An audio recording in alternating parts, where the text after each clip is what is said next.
Mga inutil kayong mga ICI kayo dyan. Mag-resign na kayo.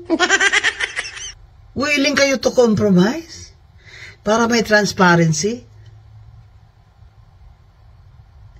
Gagago nyo talaga, no? Kayo pa willing mag-compromise sa amin, sa mga tao. Eh, may constitutional right kami to information, di ba? Mga gago kayo dyan.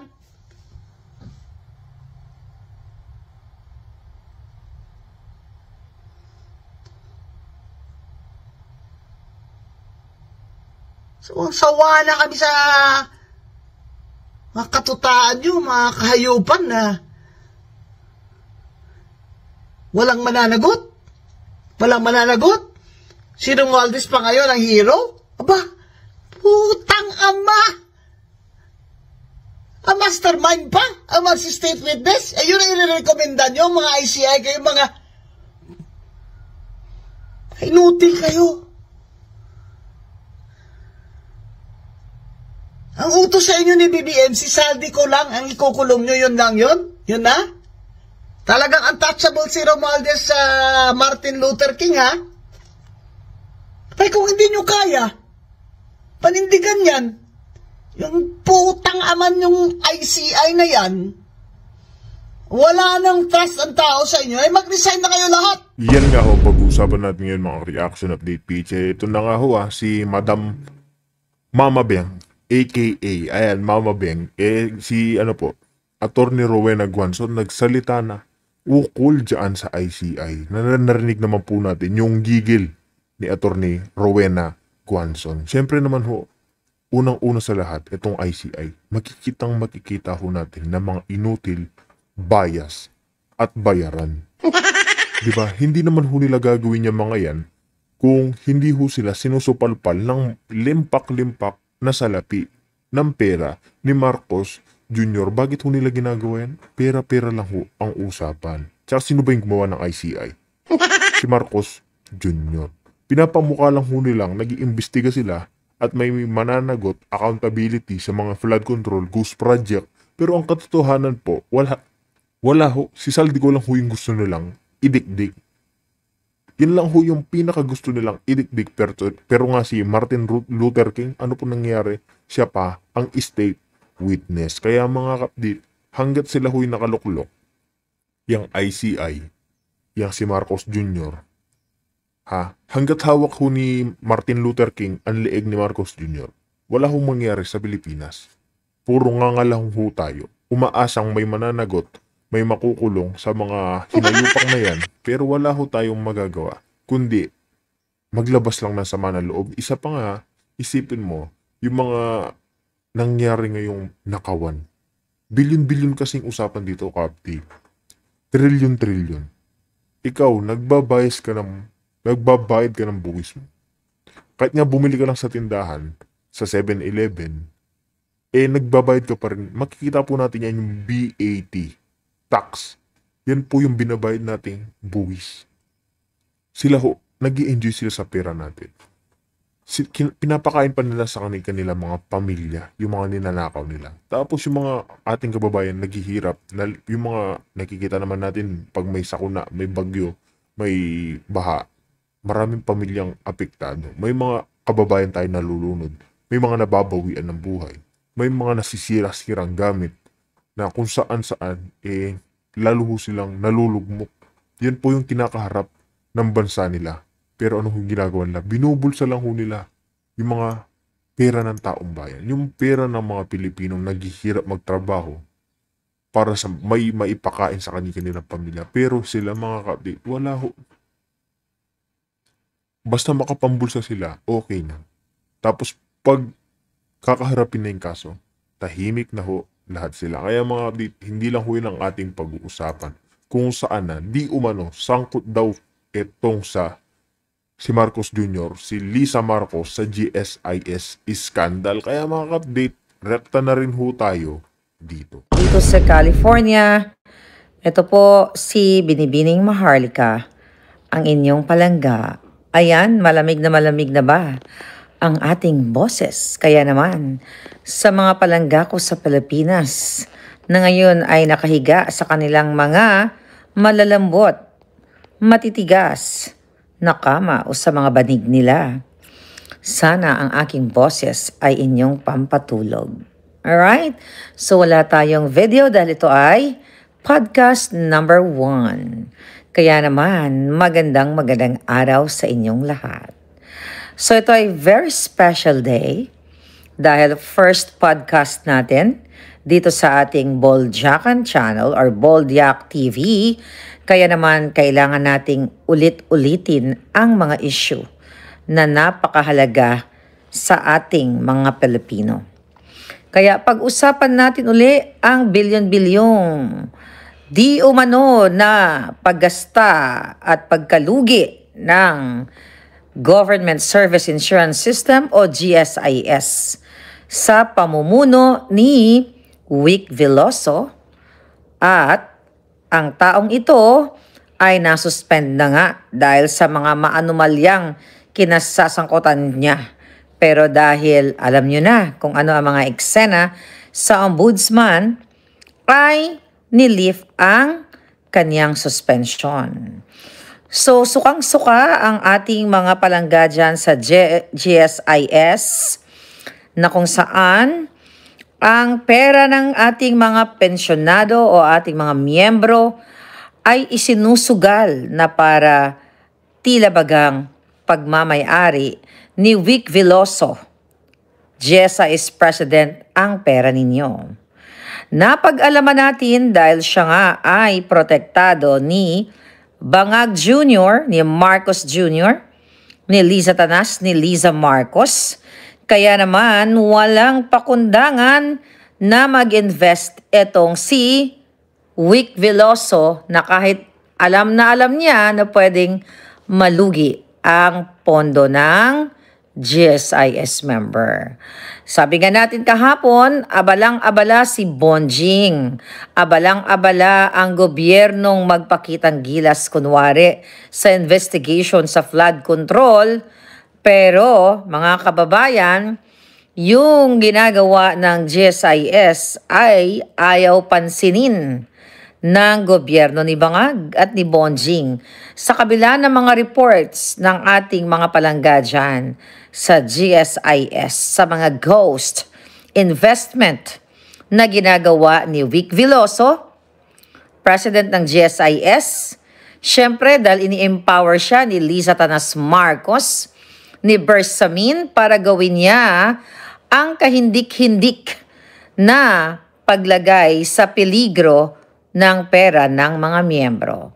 Kaya naman ang ating mga Board of Trustees ay gano'n na lang na nalulungkot dahil sila ay pinipilit na pumirma sa mga investment na hindi angkop sa rules o sa guidelines o labag sa batas ng gobyerno o ng GSIS. Kaya naman sila ay concerned, although napag-alaman natin na sila ay appointed din ni Marcos Jr., pero syempre, hindi naman lahat ng ina-appoint ni Marcos Jr. halang ang kaluluwa o halang ang bituka katulad nila. Kaya napag-alaman natin sa ating Juting Jahas o sa ating concerned citizen, sa ating informant na talagang hindi nila kinakaya ang sobra ng pangbababoy sa GSIS, sa ahensya ng GSIS at saka sa mga miyembro na kung saan peligro ang kanilang magiging kapalaran sakaling magkaletse-letse na ang pera nila. So imagine niyo mga kababayan, pinag-usapan natin, okay? Ang GSIS po ay hindi ito pag-aari ni Liza ni Vic Veloso. Ang pera dyan na inilalagak na kinukuha sa buwan-buwan sa bawat miyembro na nagtatrabaho sa gobyerno ay hindi pondo ni Vic Veloso, kundi pondo ng milyon-milyong nagtatrabaho nga na ating mga palangga, katulad ng teachers at mga government employees. At, alam nyo na yan. Ngunit, sabi nga natin, nung nakaraang araw, I think 2 days ago, ay inulat natin sa inyo na yung mga document na isinabmit sa Commission on Audit dahil nga sa questionable o maanomalyang investment ni Vic Veloso dahil chami siya ni Liza Tanas ay umabot sa 7.16 billion ang nalugi. Okay? Yan ang nakakalungkot dahil sangkot di umano itong si Veloso sa iba't ibang klasing korupsyon, iba't ibang klasing investment scam diyan sa GSIS. Kaya kayo mga palangga na nakikinig sa ating podcast, number 1, lalo na sa ating mga kawani ng gobyerno, kailangan ninyong kumilos para panagutin si Vic Veloso. Kailangan ninyong magsalita dahil imagine ninyo, mga kababayan, ininvest, binanggit ko na to the other day, na sa ACN Corporation, tumataginting na 898 million pesos ang lugi ng GSIS na wala na parang bula ang pera ng mga miyembro. Emperador Incorporated, tumataginting na 2.1 billion ang lugi ng ating mga palangga. Nickel Asia Corporation, 555 million pesos. My goodness, mga kababayan. Bloomberry Resorts Corporation, 864 million. Okay, now, ininvest na nalugi sa pasugalan na DigiPlus Interactive, 709 million. Mond Nissan Corporation, 1.8 billion. Union Bank, 232 million. Kaya naman, ang lugi ng kawawang miyembro ng GSIS ay 7.16 billion pesos po, mga kababayan, na hindi nabibigyan ng pansin ng ating mga palangga na nagtatrabaho sa gobyerno. Sabi ko nga, kung hindi kayo kikilos para ipagtanggol ang inyong pensyon pagdating ng panahon, talaga namang hindi kayo makakaahon sa malalim na balon. Ayan, nagka-rhyme. Anyway, mga kababayan, kailangan talaga ninyong ipaglaban ang inyong kontribusyon para makakuha kayo ng pensyon. Okay? Kaya naman, kailangan ninyong kumilos, mag-alsa laban sa mga bangag. Napaka walang hiya po talaga ang gobyernong ito dahil sinabi nga ng ating puting ahas o white snake or ating mga palangga na meron silang tinatawag na splitting strategy na kung saan hinahati-hati ni Vic Veloso ang pag-invest o pagbili ng shares sa Mond Nissan para, di ba, kunyari maliliit na mga amount ang kaniyang binibiling shares para hindi umabot dun sa limitation na kailangan i-approve ng Board of Trustees. Pinaliwanag na natin yan kahapon na kunyari ang limit is 100 million para makuha ang signature ng mga Board of Trustees.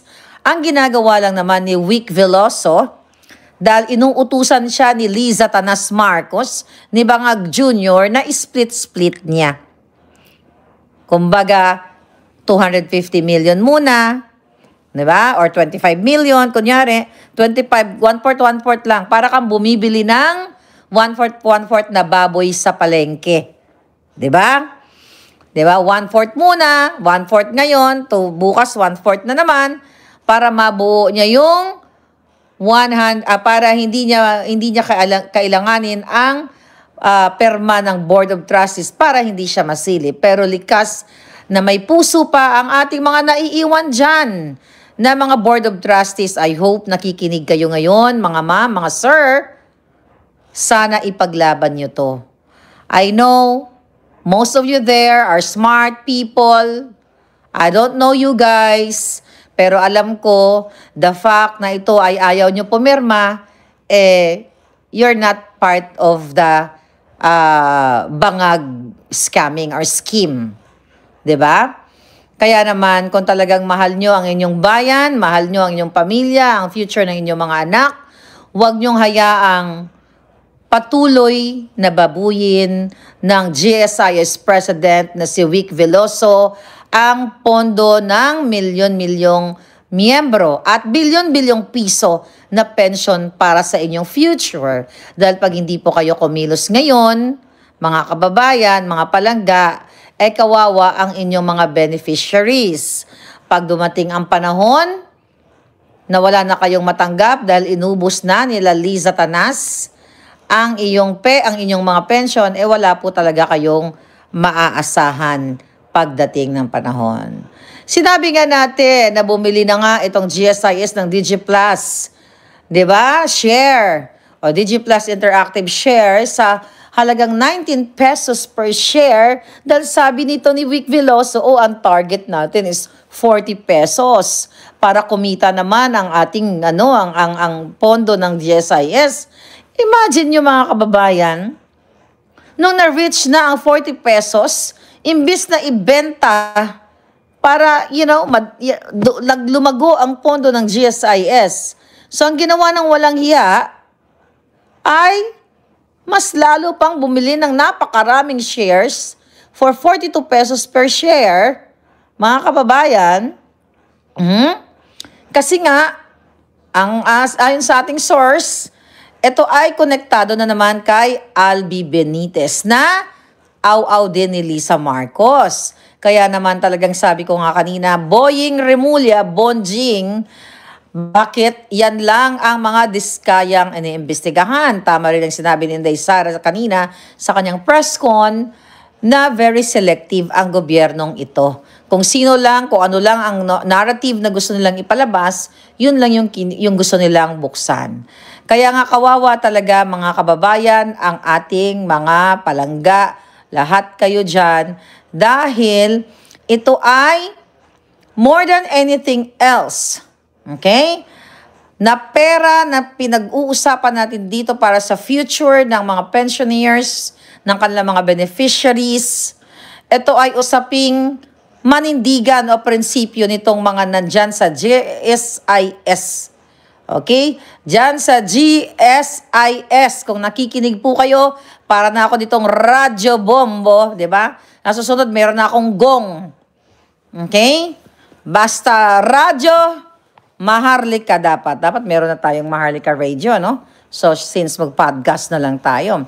So, kailangan po ninyong manindigan diyan sa GSIS. Mag-comment kayo diyan kung gusto niyo ang aking boses. Yes, wala pong video. Ito po ay radyo, pampatulog nyo lang ako. Gagawin ko to. Gagawin natin to lagi dahil, sa kasalukuyan, gusto ko lang i-visualize niyo kung anong ginagawa ko.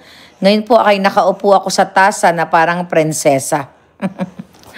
At tayo ay nag-i-emote-emote. Pero sa totoo lang, tayo ay nagagalit sa ginagawa ng mga ito. Kaya malinaw na paglabag sa moral, paglabag ito sa batas ng tao, batas ng Diyos o guidelines ng GSIS ang ginagawa ni Liza Tanas Marcos. Sino pa? Ni Bagag Jr., ni Vic Veloso sa paglustay sa pondo ng GSIS member. Imagine niyo, nilabag nila ang batas, nilabag nila ang guidelines, moral and ethics, chuchubels, dahil instead na invest nila sana sa matitulong companies na kung saan sureness ay kikita ang pondo ng ating mga palangga sa GSIS. Aba, alak, sugal, sigarilyo, kulang na lang ay babae. 'Di ba? I-invest nila sa prostitusyon itong pera ng bayan o pera ng GSIS. So, talagang malinaw na palubog na nga po ang inyong pondo dyan sa GSIS. Papunta na sa balong malalim o nasa balong malalim na kayo. dahil hindi na po nakakatuwa itong ginagawa nila. At sabi ko nga, dahil ayaw pumirma ng mga board of trustees, ito, mga board members na ito, ang plano ni Liza Tanas, hindi niya plano.